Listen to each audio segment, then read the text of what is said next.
Hi, I'm Jerome Davis. I'm the artistic director of Burning Coal Theater Company, and we're doing something new today. This is a trial, a test.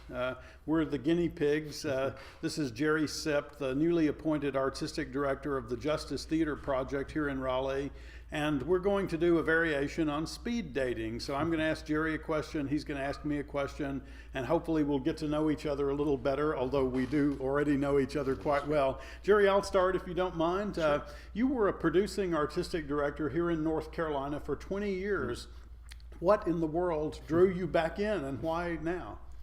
Well, I left for a while to become freelance. As you know better than anyone that being an artistic director can be all-consuming, and I felt like the time was to, right to go out and just try to have a life a little bit.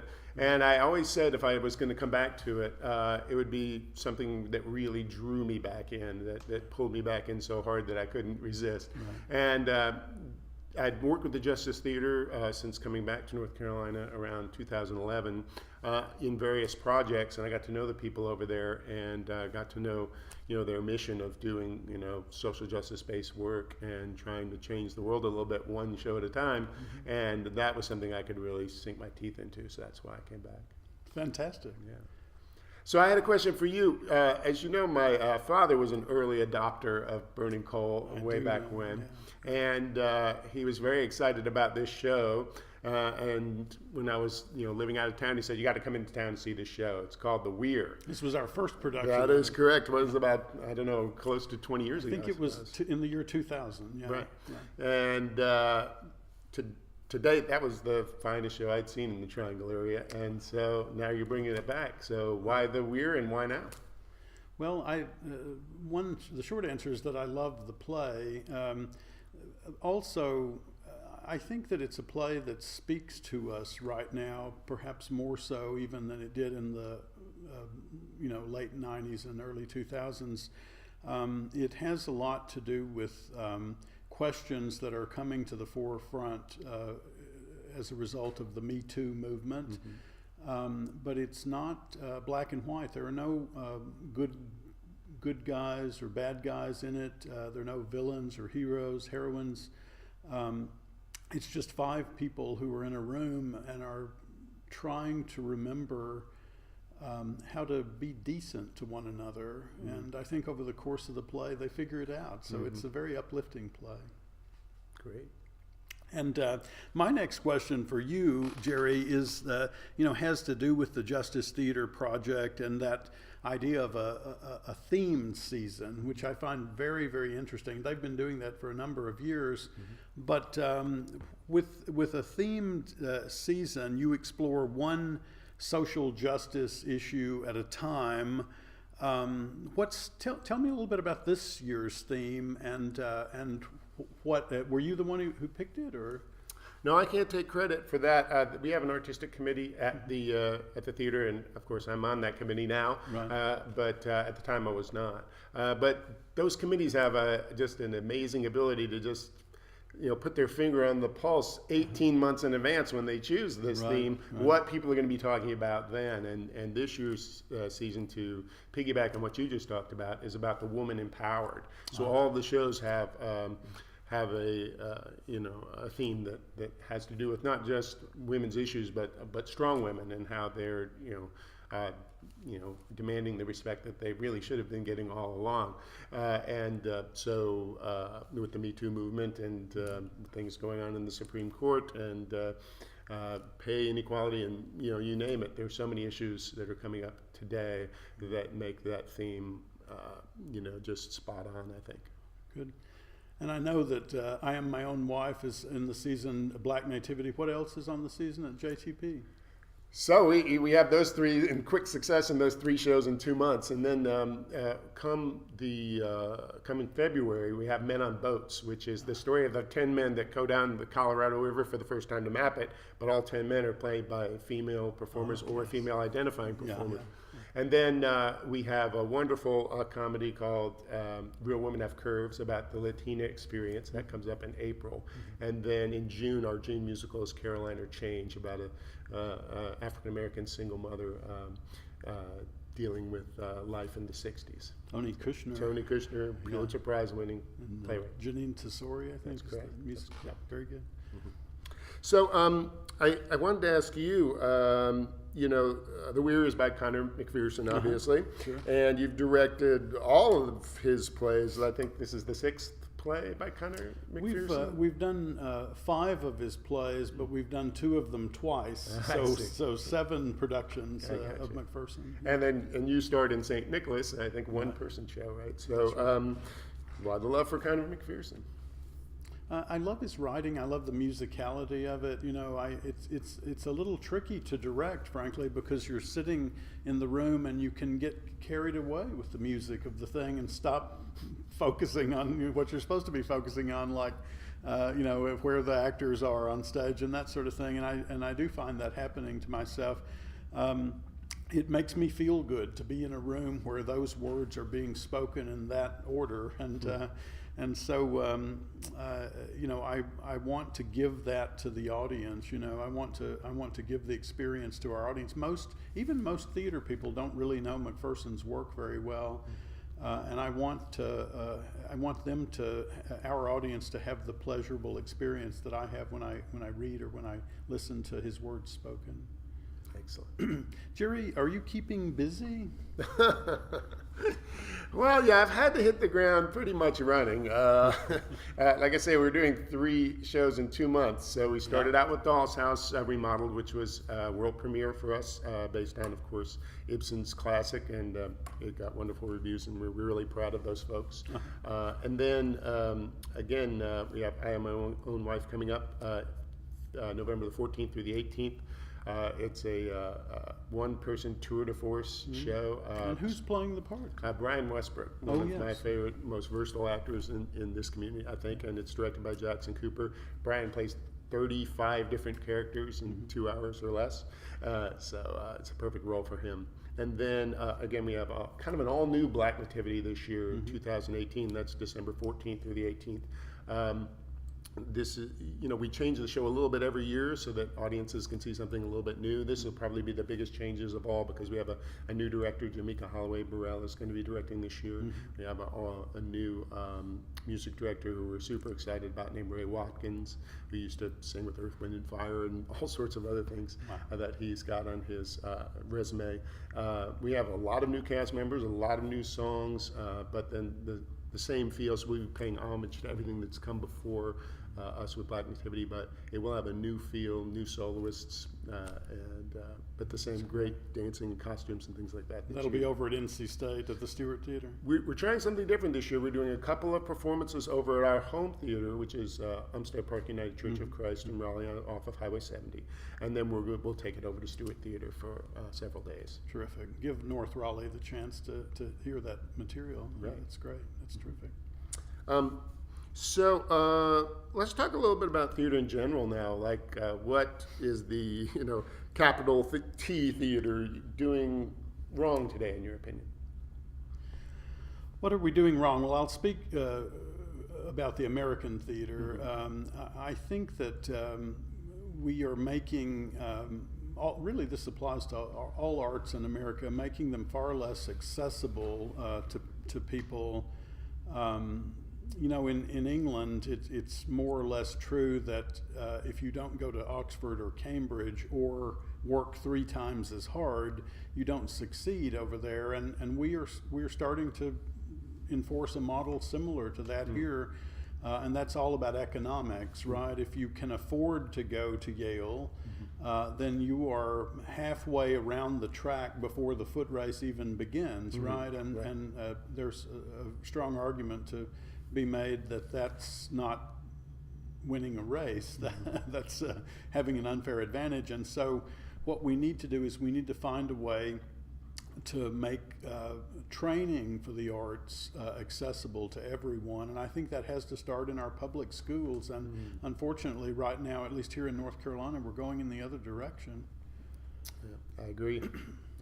There's some amazing work being done in the public schools, but generally, a lot of the funding is being That's reduced. right. They're doing it on the backs of the teachers who are having to work extraordinary hours if they want to get anything done at all.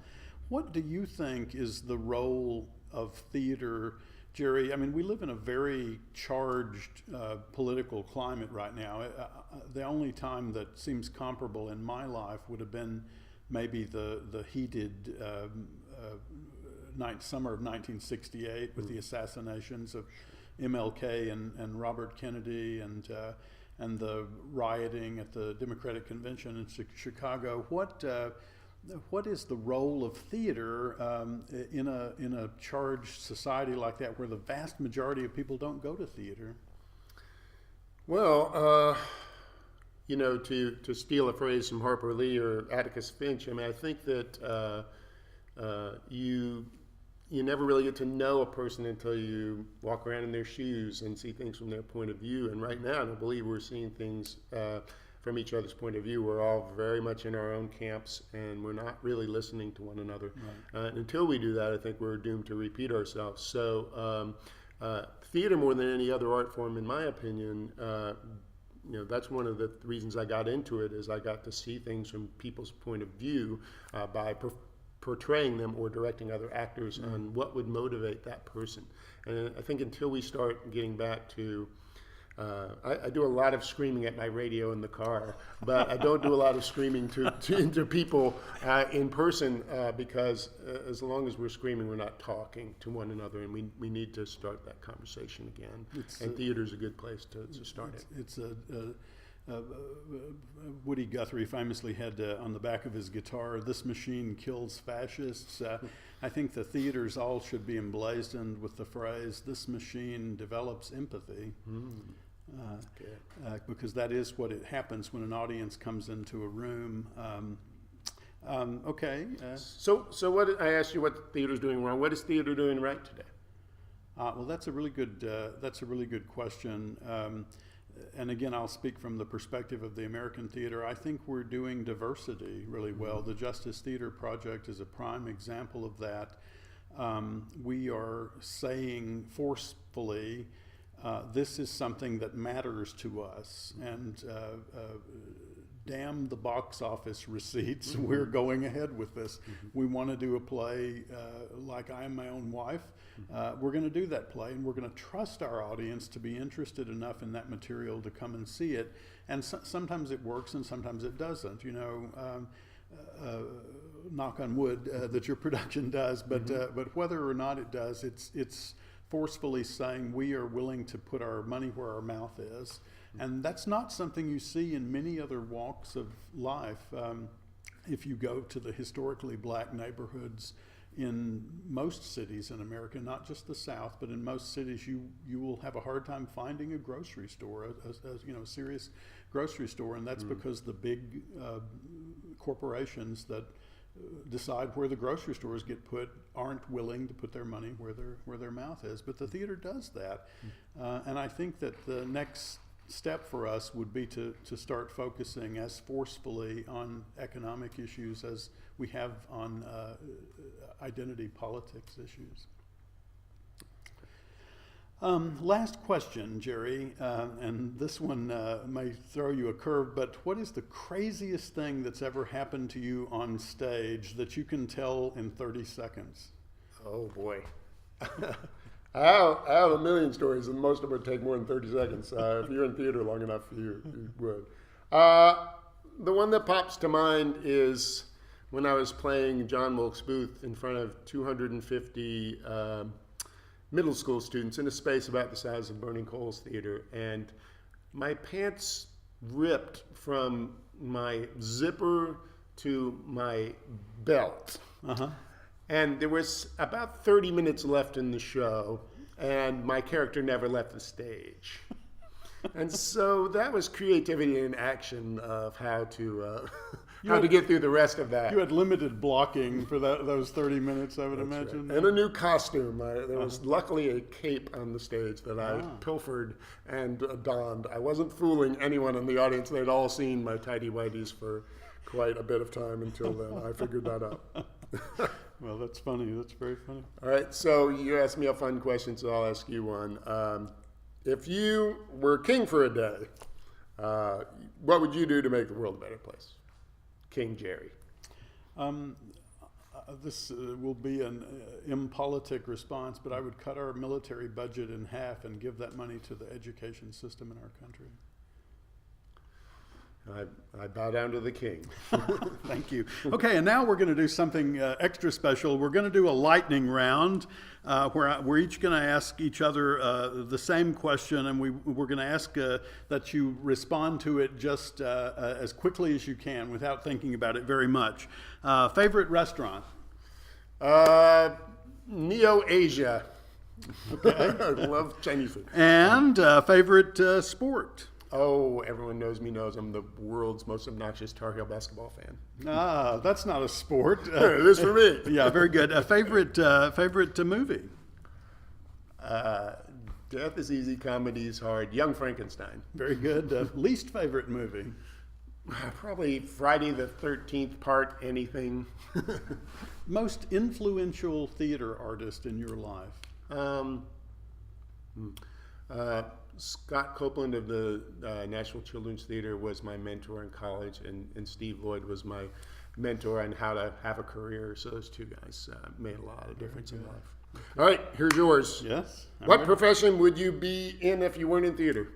I haven't the slightest idea because I can't do anything else. I might be in law. I am a little bit interested in that, and I'm also interested in history. Okay, great. What performer in the area or a theater artist in this area that you haven't worked with would you most like to work with? Wow, that's interesting. I've worked with a lot of them. There is a woman running the theater program over at Peace College, Amy White, whose work I find very admirable, and I'd like to act with her directing sometime. Great. What would you do if somebody gave you $1 million for burning coal? What would be your? Well, $1 million, it doesn't go as far as it used to, Jerry, let me tell you. But I would love to dig down. I'd love to dig under this building and put a shop space under there and have an elevator that could more easily bring scenery up into the theater. Right now, we build everything up in a very cramped little warehouse up in North Raleigh, and then we have to truck it down here. And it's, I'd love to have that all under one roof if we could do that. Sure. I'm a big nickname guy. I give everybody a million nicknames. What's your favorite nickname for someone close to you? We're working with an actor in the Weir right now called David Dossie. He's about 350 pounds of meanness and spit, and those would be the way. That's the way he would describe himself. And I love to call him Dinky. And last question: if you could be any age, older or younger, how old would you be? I would love to be the exact age I am right now. Done. All right. Thank you very much. Thank you for being our guinea pig on the first speed dating at Burning Coal.